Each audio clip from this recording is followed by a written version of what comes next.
Eu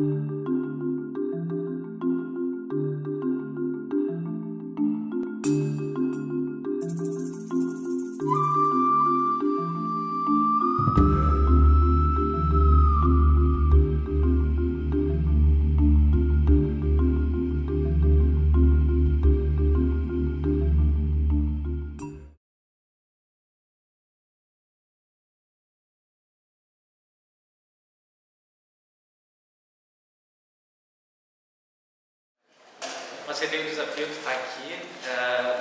Complicado seria uma palestra depois da Ana Guerra, do Pedro Infante, principalmente ainda sou um estudante, fazendo doutorado em Frankfurt. Mas é uma alegria estar aqui, é um tema que eu gosto e venho trabalhando. Eu acho que desde ontem a gente tem percebido que não teve uma área no direito ou na sociedade que não foi modificada pela Segunda Guerra Mundial. E a moeda e o crédito, com certeza, está dentro desse grupo e teve uma transformação gigante. Tem um livro recente, publicado em 2012, de um antropólogo, professor na London School of Economics, chamado David Graeber. Ele é um livro bem interessante, que no seu segundo capítulo ele fala do mito do escambo. Vou voltar um pouco para falar um pouco da construção do que é o direito internacional monetário, do que é o sistema monetário atual e qual foi a mudança que ocorreu principalmente após a Segunda Guerra Mundial, que é o Bretton Woods, onde o OMC, as origens do OMC está lá também. E esse antropólogo, ele conta uma história, ele mostra dados, conta uma história que vai bem além do que a gente geralmente tem estudado, que a gente estudou no ensino médio, estudou no colégio, estudou na maioria das cadeiras de ciência política e de ciência econômica. Ele fala que, e é um mito que foi espalhado por grandes economistas clássicos, entre eles Adam Smith, dentro da Riqueza das Nações, e também Karl Menger, todos esses grandes economistas neoclássicos e clássicos, de que o ouro, a moeda, teria surgido como uma forma de se substituir trocas de escambo, trocas de mercadoria. Então você teria sociedades onde o funcionamento seria escambo, a pessoa trocava o produto X que produzia, trocava a abundância que tinha, o excesso que tinha, que não seria utilizado, com outros membros da sociedade.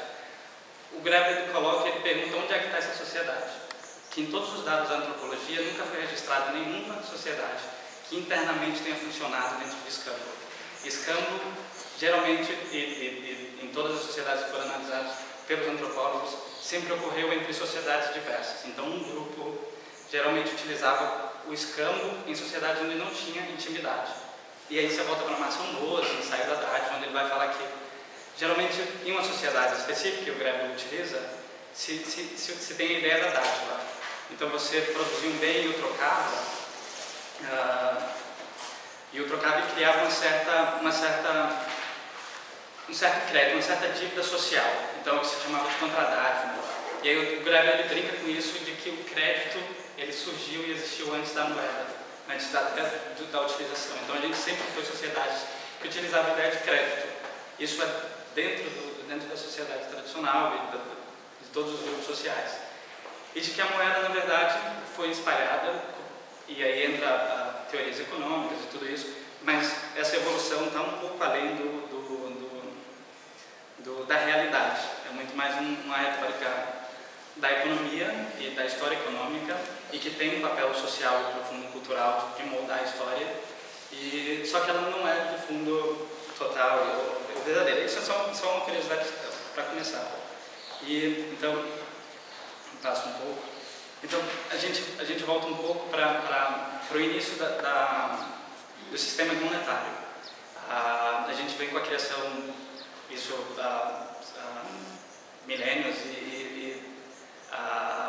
dentre essas trocas entre sociedades diversas, se utilizava moeda e, ao princípio, a criação da moeda se deu pela ideia de escambo também. Então, se utilizava vários tipos de bens entre sociedades diversas e nessa seleção, uma seleção por eficiência econômica, e aqui eu introduzo esse primeiro conceito, a ideia de eficiência econômica na formação do sistema monetário.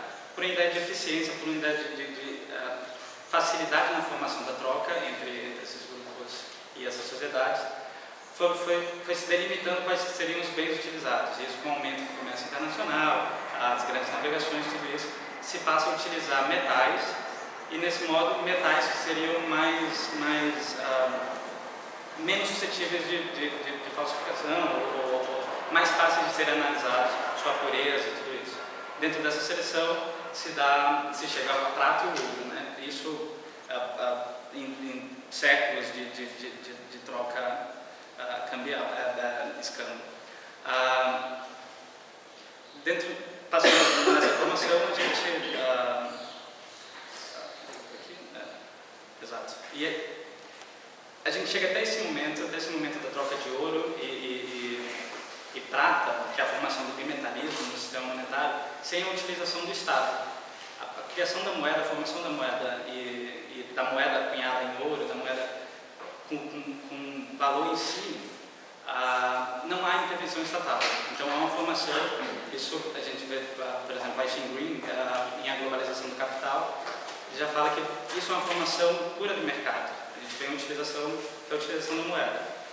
Após o século XVII, XVIII, se tem a entrada do Estado, também funcionando com a ideia de eficiência econômica, se posicionando bancos centrais para fazer uma forma de legitimação da moeda também. Então tinha cunhagem, que seria um método para se dar o valor da moeda. Então aqui facilitava ainda mais essa troca. Então você utilizava a cunhagem de ouro, a cunhagem de prata, ou de outros metais, em geral prata e ouro, para facilitar também o mercado. Então você tinha bancos centrais nos estados, ou casas da moeda, e onde essa cunhagem seria padronizada por cada estado e teria um valor específico, né? Cada país, cada nação teria seu valor de moeda, seria analisado facilitando as trocas domésticas e trocas internacionais. Com a entrada dos bancos centrais no jogo, a gente começa a ver que a realidade muda um pouco e aqui começa a se formar o direito monetário internacional.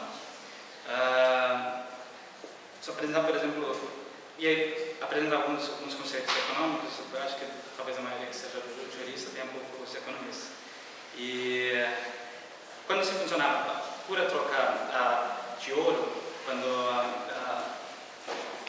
se forma uma das bases econômicas, um dos pensamentos econômicos da economia clássica, com David Hume, que é a ideia de mecanismo de fluxo, preço, espécie. Seria algo muito próximo da mão invisível do Adam Smith, apesar do Adam Smith não ter se referido muito a David Hume, apesar do argumento de David Hume ser muito favorável à ideia de mão invisível, que era a ideia de saída e entrada de ouro como um mecanismo de balanceamento dos preços e de manutenção de estabilidade. Então, por exemplo, se uma nação tem uma reserva X de ouro e começa a importar mais, você tem uma saída de ouro. Então, você está comprando de outro país, você tem uma redução do ouro no seu país, então os preços eles caem, porque o ouro começa a se valer mais dentro de uma nação. Os preços caindo no seu país, fica mais atrativo para o outro país que onde você está exportando, importar o seu produto. Então, de certa forma, esse jogo de preços entre a nação que adquiria ouro e os preços subiam lá, porque ia ter mais ouro naquele país, então o preço em relação a ele, os bens eram desvalorizados, de certa forma, e o ouro subia. Então, esse jogo seria um equilíbrio mercantil puro, sem intervenção estatal. E aqui, indo com essa ideia do Adam Smith. O jogo diverso acontece, por exemplo, com as teorias mercantilistas, né? A ideia de que o objetivo de uma nação é acumular ouro, é acumular riqueza.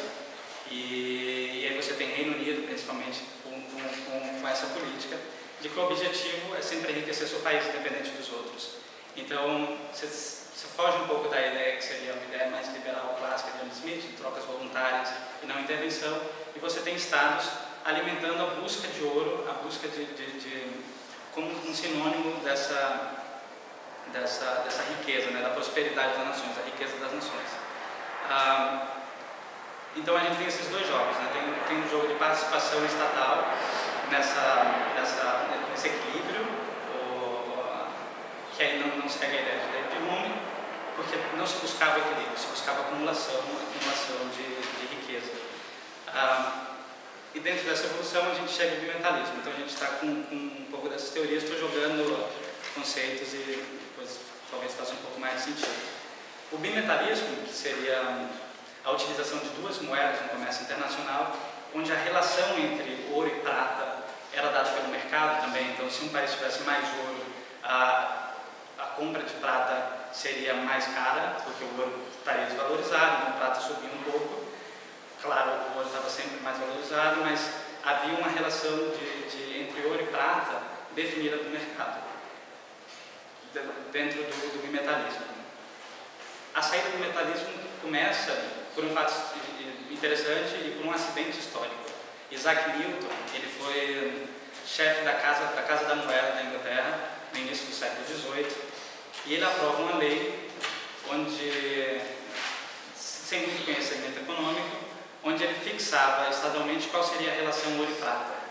Então, a partir de 1914, quando a lei foi aprovada, de certa forma, o bimetalismo começava a morrer e a gente começava a entrar na era do padrão ouro.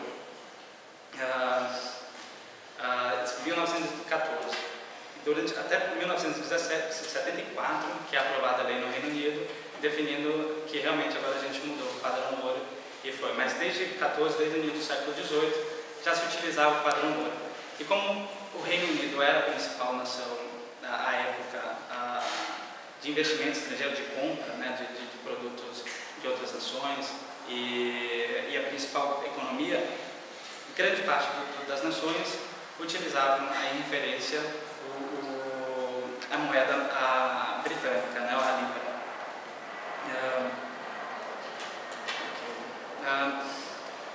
A gente termina o século XVIII começando essa transição e essa definição do padrão ouro. Após as guerras napoleônicas e 1821 tem a transição completa do Reino Unido para o padrão ouro, e esse processo acaba acontecendo de forma rápida naquela época, em termos da globalização do capital, já estava em estágio avançado. Você tem o Reino Unido e suas colônias já fazendo essa passagem quase integral para o ouro. E aí depois outras nações vão passando. O Império Germânico em 1073 faz a adoção do padrão ouro, os Estados Unidos em 1879, todos seguindo a diretriz do Reino Unido, a principal nação de financiamento e econômica à época. Perfeito. Isso é um pouco de como a gente chega no século XIX. E aqui, chegando ao tema principal da nossa conferência, que é a Segunda Guerra Mundial, essa é um pouco a realidade pré-Primeira Guerra Mundial. Pré-Primeira Guerra Mundial, a gente tem quase completamente estabelecido em todo o mundo que o padrão ouro é a definição do sistema monetário. Então, todas as moedas são estabelecidas, vinculadas ou atreladas ao ouro, quando não são diretamente, ou são em relação a uma moeda que o seja. Então, outras nações menores, latino-americanas, asiáticas, o faziam em relação ao dólar americano ou à libra britânica, que tinham convertibilidade total para ouro e havia essa certa estabilidade, né, em relação à oferta e demanda de ouro e um pouco esse jogo. Perfeito. A partir do século XIX, os bancos centrais começam a ter ainda mais papel e relevância na formação do sistema monetário. E aí vem competências diversas, vem desde rentabilidade dos próprios negócios dos bancos centrais, investimento, a utilização, a compra e venda de ouro, de metais, de outras moedas. E aí tem o papel do Banco Central também começa a surgir como em função de depressões econômicas, de crise econômica, a utilização de emissão de títulos de dívida, de forma de criar mecanismos de crédito. E tudo isso começa a mudar um pouco a relação da sua moeda nacional com o ouro e o sistema monetário. Né? O sistema monetário começa a passar por uma grande transformação nesse momento. E tinha grandes... A perda tem o primeiro choque do padrão, que é a Primeira Guerra Mundial. Até esse momento tinham vários mecanismos que funcionavam para se manter e se viabilizar o padrão ouro. Uma das principais era a cooperação internacional. Então você tinha durante o século XVIII, e eu vou falar um pouco aqui também disso, de algumas tentativas de tratado, de convenções, né, que seriam as primeiras convenções na parte de sistema monetário. Então você tinha tanto esses mecanismos de mercado aberto e livre, como a tentativa de compensação e estabilidade do padrão ouro, quanto cooperação internacional, países tentando padronizar esse jogo. O padrão ouro começa a passar por alguns desafios, que seria a reserva fracionária, que eu disse um pouco sobre o papel do Banco Central no estímulo a crédito, então criando títulos, crédito ou moeda que não era atrelado diretamente ao aumento de ouro. Então se criava mais crédito ou dinheiro, né, sem ter lastro, então com a forma de se estimular a compra, se estimular o mercado. Aí você passa, nesse mesmo jogo, você passa por um maior risco, né, de crises bancárias, um pouco do aumento da instabilidade, e também a ideia de privatização da função de emprestador de última instância, que é também um papel que foi adquirido pelos bancos centrais. Eu vou falar um pouco disso na evolução, desse surgimento da soberania monetária. Mas aí você tem esse ponto onde se passa a utilizar instituições privadas, ou bancos privados, para se pagar dívidas públicas também, né? Então, nações específicas acabam indo a bancos privados e não utilizando moeda estatal necessariamente. Então, você tem todos esses momentos de crise, né? Reservas fracionárias, privatização da última instância e instabilidades monetárias. Isso acaba gerando uma vontade ou uma necessidade de uma participação ainda mais efetiva dos países e das nações na estabilidade do sistema monetário, na tentativa de fiscalizar e supervisionar um pouco mais como funcionaria o sistema monetário internacional. Perfeito. Então, de onde se surge a legitimidade, né, para se colocar o Estado dentro dessa função, né? Como é que ele ergue tudo isso? E aqui a gente volta para a ideia de nação, para a ideia de Estado soberano.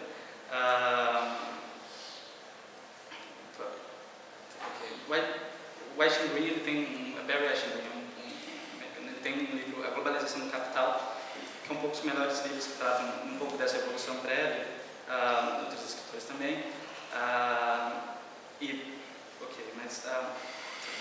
Então, Jean Baudin, todo mundo conhece, desses três pilares para o que é a soberania de um Estado. A autogestão,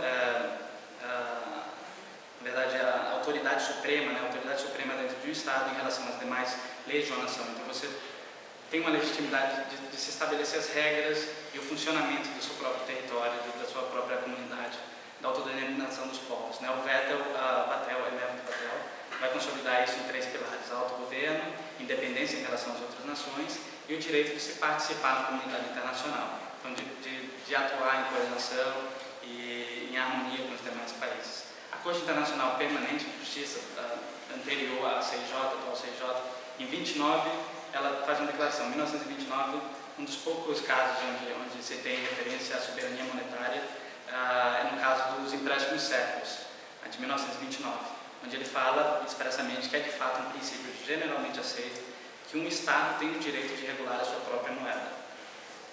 Isso é porque a gente não tem dúvida de que Estado você tem a competência de criar e de regular e de impor a moeda no seu país, que é o que a gente vem a chamar, que chamam na economia de moeda de custo forçado, que é a moeda estatalmente implementada e consolidada, né?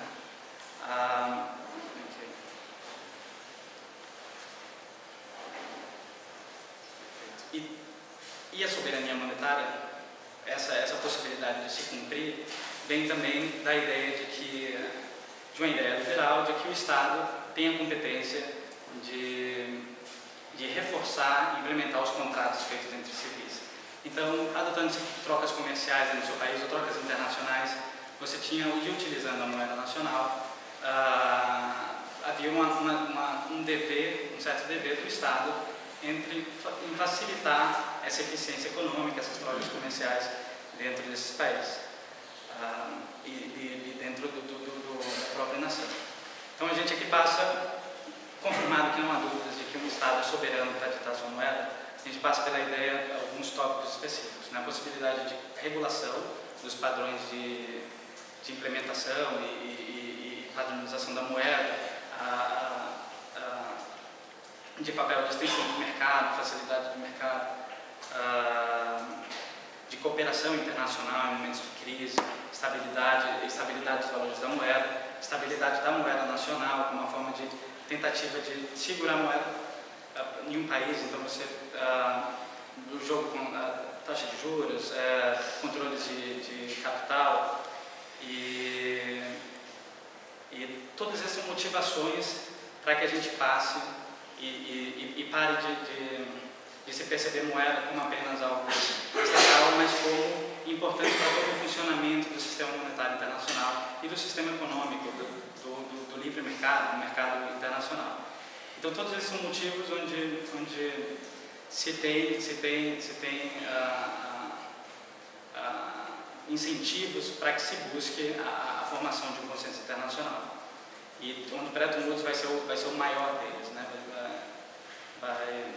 Vai consolidar, vai ser a principal tentativa de se criar essa estabilidade no sistema monetário e na economia internacional.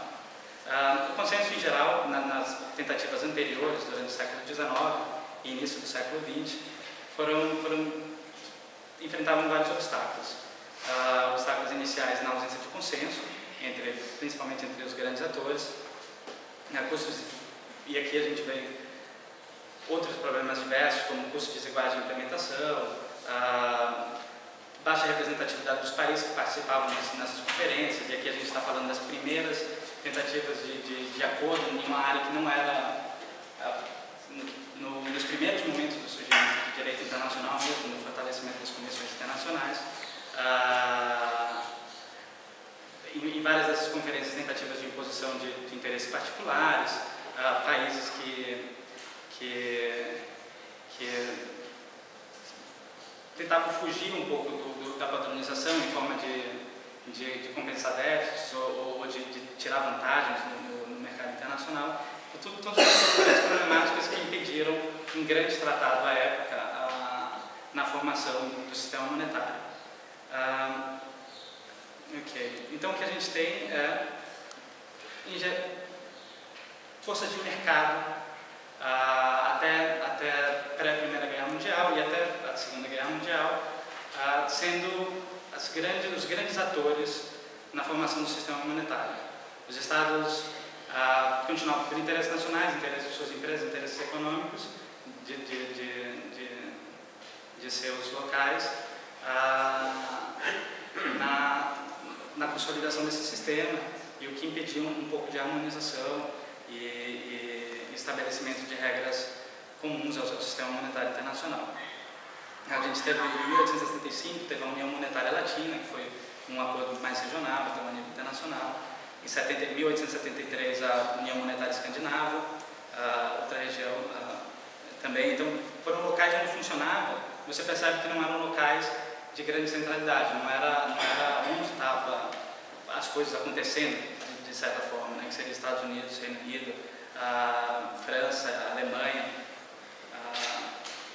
no século XVIII e XIX.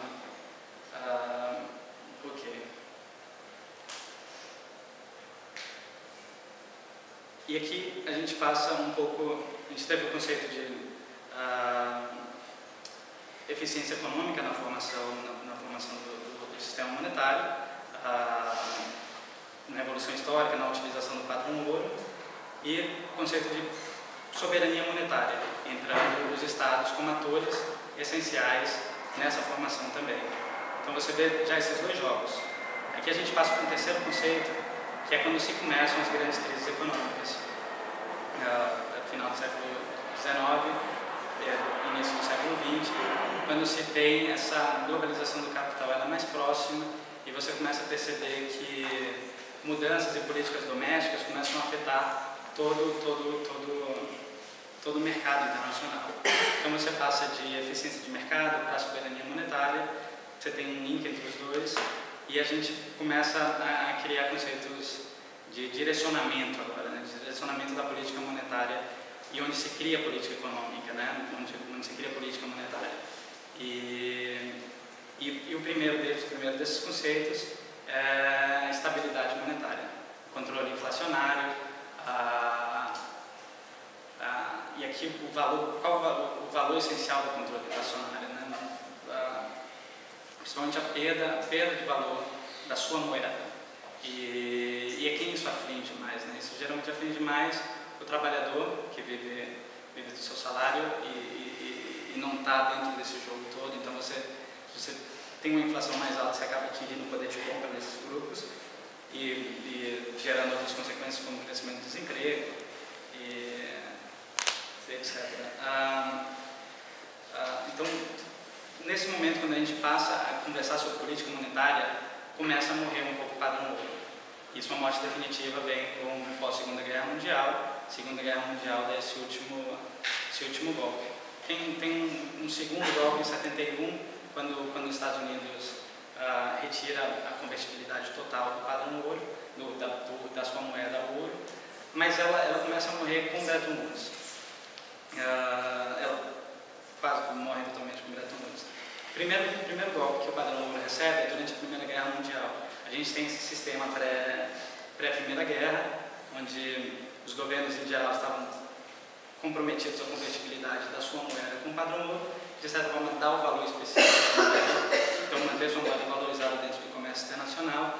A Primeira Guerra Mundial afeta isso quando da necessidade de alguns países, afeta isso em primeiro com a redução da solidariedade internacional, afeta isso com a necessidade e a privação dos estados de que seus agentes privados fizessem movimentação de ouro, isso voltar da utilização de ouro para a compra de armamento bélico. E aqui tem essa primeira suspensão do padrão ouro. O padrão ouro funciona, começa a sua consolidação ali no século XIX. Primeira Guerra Mundial já mostra que é complicado se manter isso. O padrão ouro tem suas vantagens na ideia de estabilidade da moeda, estabilidade do valor monetário e uma certa pressão em responsabilidade de políticas governamentais, mas ela apresenta limites. E apresenta limites quando as nações começam a fugir desse objetivo. A Primeira Guerra Mundial aponta um pouco isso. Após a Primeira Guerra Mundial, a gente tem uma passagem para a utilização de câmbios flutuantes, apenas o dólar se mantém conversível inteiramente ao ouro. Tinha algumas citações, mas já está 25 minutos. Ok, então vou passar um pouco aqui.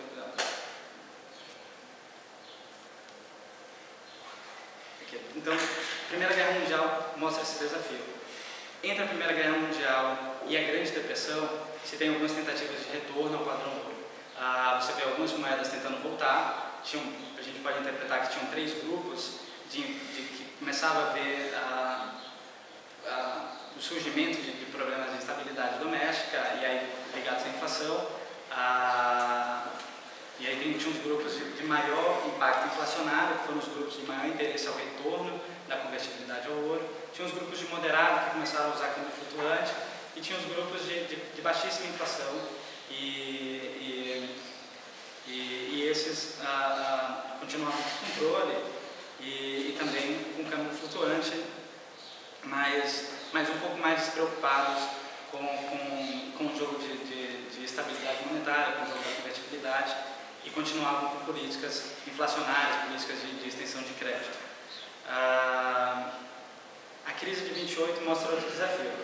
A crise de 28 surge como resposta, como grande acontecimento após os Estados Unidos. Os Estados Unidos era um país de baixa inflação até a Primeira Guerra Mundial, e foi a moeda onde se se manteve com a convertibilidade. Só que você chega em 1914, que é a criação do FED, a criação do Banco Central, o Sistema de Reservas Fracionárias, que é o que a gente chama de Banco Central Americano, apesar de não ser um Banco Central típico. Em 1914 começa a adoção de uma nova política nos Estados Unidos, com extensão de crédito, você passa por Hoover, aumento de gastos, extensão de crédito, e isso acaba gerando os anos 20, né, os loucos anos 20, que foi um boom econômico americano após a Primeira Guerra Mundial, e com crédito baixo dentro do mercado, criado a moeda sem lastro, e você chega em 29, onde o mercado, esse crédito é limitado, passa a ser limitado, quando se vê que esse boom começa a ser insustentável. Você tem um crédito repentino, tem um jogo com a ideia de limitação de protecionismo, né, de protecionismo econômico americano, quando ele começa a se perder esse boom começa a refrear, né, segundo os 20 anos dos loucos 20 anos, começa a reduzir um pouco os Estados Unidos, e no próprio Estados Unidos, como algumas políticas foram adotadas um pouco equivocadas. O protecionismo econômico como um deles, uma ideia de tentar se centralizar a compra dentro dos Estados Unidos, como se isso acabasse crescendo a demanda. Tem aí um esquecimento de que o grande boom americano é causado por exportação, então se você restringe que países estrangeiros que se compre moeda de fora, você perde a noção de que você está comprando de fora e criando riqueza no outro país. Então os outros países deixaram de comprar produto americano também e criaram protecionismo em resposta ao protecionismo americano. 29 vem a Quinta-feira Negra e o crash americano apresenta outra grande problemática ao padrão ouro e a todo o sistema monetário internacional.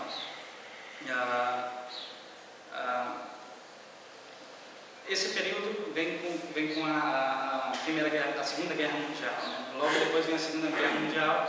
A Segunda Guerra Mundial, de certa forma, dá uma injeção, uma suspensão um pouco nessas políticas de responsabilidade monetária americana, que é a criação plena de emprego durante essa época, e você começa a ter os primeiros estágios para a negociação de Bretton Woods. E Bretton Woods é intermediado, como a professora citou, a Carta do Atlântico. A Carta do Atlântico é um acordo que foi iniciado com conversas entre Roosevelt, presidente americano na época durante a Segunda Guerra Mundial, e Winston Churchill, primeiro-ministro britânico. E eles estabelecem algumas medidas na Carta do Atlântico, que pode-se entender como um pré-Bretton Woods, de como funcionará o mundo, de certa forma, após a Segunda Guerra Mundial. E são 8 objetivos que eles colocam, né, nesse grupo. O primeiro seria a não extensão territorial, então a limitação dos países aliados na conquista de outros países, então se refrear a isso, Estados Unidos e Reino Unido principalmente, mudanças territoriais, e aí aqui a ideia de autogestão, né, as mudanças territoriais deveriam se ocorrer de acordo com o desejo do povo, que eu estou dando o panorama geral da Carta Atlântica, que não apenas está ligado à estabilidade monetária. Tem restauração do autogoverno, as nações que foram privadas desse autogoverno durante a Segunda Guerra Mundial, uma cooperação para se articular políticas econômicas e sociais, e aqui se começa a ideia de estado de bem-estar social e cooperação global nessa formação, né? Então você tem no jogo a criação, o estímulo ao livre mercado, como resposta também à crise de 29, e o protecionismo foi elevado durante aquela época. Então se percebe que valores começam a surgir aqui, né? Valores como renascem alguns valores antigos, né? Com a ideia de que paz e direitos humanos não é apenas conceitos, não é apenas ligado a garantias ou estatais. Tem que se ter todo um contexto e uma estrutura de proteção, a manutenção de uma estabilidade disso. A ascensão do Partido Trabalhista Nacional Socialista dos Trabalhadores Alemães é um grande exemplo disso, né? A grande adesão de alemães em uma causa que, em vários outros sentidos, era péssima, mas vinha por uma motivação também de defesa do pleno emprego no país, de ataque a essas instabilidades que estava lá dentro. E aqui, essas são um pouco como a gente entra em Bretton Woods. Bretton Woods entra com duas grandes nações, desde a Carta do Atlântico, isso ainda antes de terminar a Segunda Guerra Mundial, já querendo moldar como vai funcionar e como vai funcionar esse período de estabilidade, como será a nova ordem monetária e o direito monetário.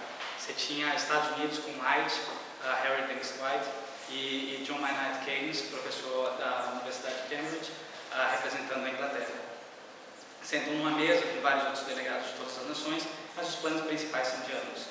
De lá começam a surgir propostas, e aí tem algumas propostas similares de ambos para a criação desse novo mecanismo.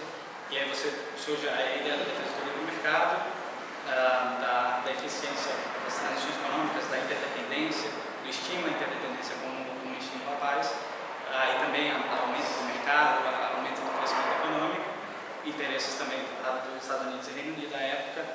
Você vem com a ideia do Banco Nacional de Desenvolvimento de Reconstrução e Desenvolvimento, que começa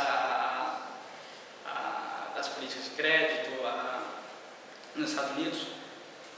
Tem o New Deal, isso um pouco voltado também a políticas que estavam sendo adotadas nos Estados Unidos, como o New Deal, e depois a gente tem o Plano Marshall. E aqui você tem o Fundo Monetário Internacional também,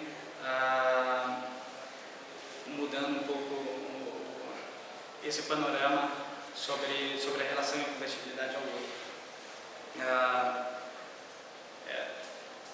A gente pode falar que na história, que eu vou entrar um pouco, Bretton Woods tem um pouco mais de elementos de cada proposta de ambas as nações, mas você pode falar que existiam na ciência econômica, na história econômica, dois grandes momentos. O liberalismo laissez-faire, até a Primeira Guerra Mundial, até Bretton Woods, onde a gente tinha um padrão ouro como um desses mecanismos de funcionamento, de controle da intervenção do Estado. Então o Estado tinha uma responsabilidade de convertibilidade, e aí você deixava o mercado funcionar sem tanta intervenção. E isso começa a alterar com a Segunda Guerra Mundial, com a Primeira Guerra Mundial, com a ascensão de partidos trabalhistas, com a ascensão de demandas sociais, com um objetivo que se muda, e e isso está sempre atrelado ao nome de Keynes, que é a busca do pleno emprego. A busca do pleno emprego como estabilidade das nações, estabilidade das economias, e o grande objetivo do Estado, que é a valorização dos seus cidadãos, a valorização do trabalho.